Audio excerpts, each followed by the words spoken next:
অষ্টম টি-20 বিশ্বকাপ খেলতে যাওয়া মাহমুদুল্লাহ যখন টি-20 দল থেকে বাদ পড়েন তখন তার বয়স ৩৭ ছুঁই।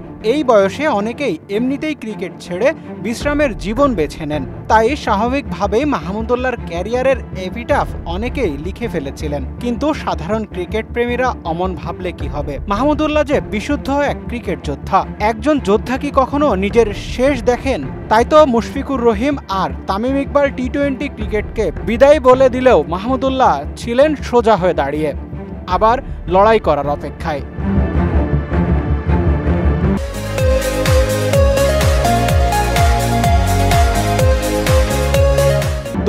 সালের বিশ্বকাপে মাহমুদুল্লাহর অধিনায়কত্বে বিশ্বকাপে সফল হতে পারেনি বাংলাদেশ।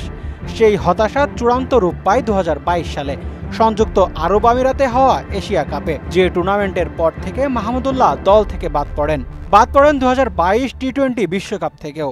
তবে মাহমুদুল্লাহ যে হাল ছাড়ার পাত্র নন। দুর্দান্ত পারফরম্যান্সে কবর দিয়েছেন তাকে নিয়ে হওয়া সমালোচনার। তার পারফরম্যান্স দেখে বিসিবির কর্তারাই সরাসরি বলেছিলেন টি-20 দলে মাহমুদুল্লাহকে নিয়ে দ্বিতীয়বার ভাববার সুযোগ নেই, অর্থাৎ তিনি এখন দলের অটো চয়েস।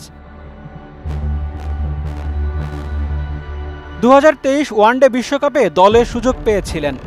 বাংলাদেশ ব্যর্থ হলেও মাহমুদুল্লাহ ছিলেন দলের সর্বোচ্চ রান সংগ্রাহক। 7 ইনিংসে 54.66 গড়ে করেছেন 328 রান, মানে সুযোগ পেয়েই স্বরূপে ফিরেছেন। এরপরও একটি প্রশ্ন থেকেই গিয়েছিল, ওয়ানডেতে পেরেছেন, টি-20তে পারবেন তো?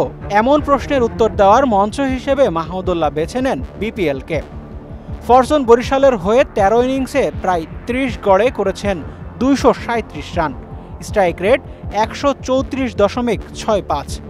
রান, গড় বা স্ট্রাইক রেট তিনটির কোনোটিই হয়তো মুগ্ধ করবে না আপনাকে, কিন্তু এর মধ্যে অনেকগুলো ইনিংস যে ছিল দলের জন্য খুবই কার্যকর। বিপিএলের পারফরম্যান্সের পরই তার টি-20 দলে ফেরা অনেকটা নিশ্চিত হয়ে যায়। 38 বছর 100 দিন বয়সেও দুর্দান্ত ফিটনেস আর নীরবে লড়ে যাওয়া এক ক্রিকেটার মাহমুদুল্লাহ।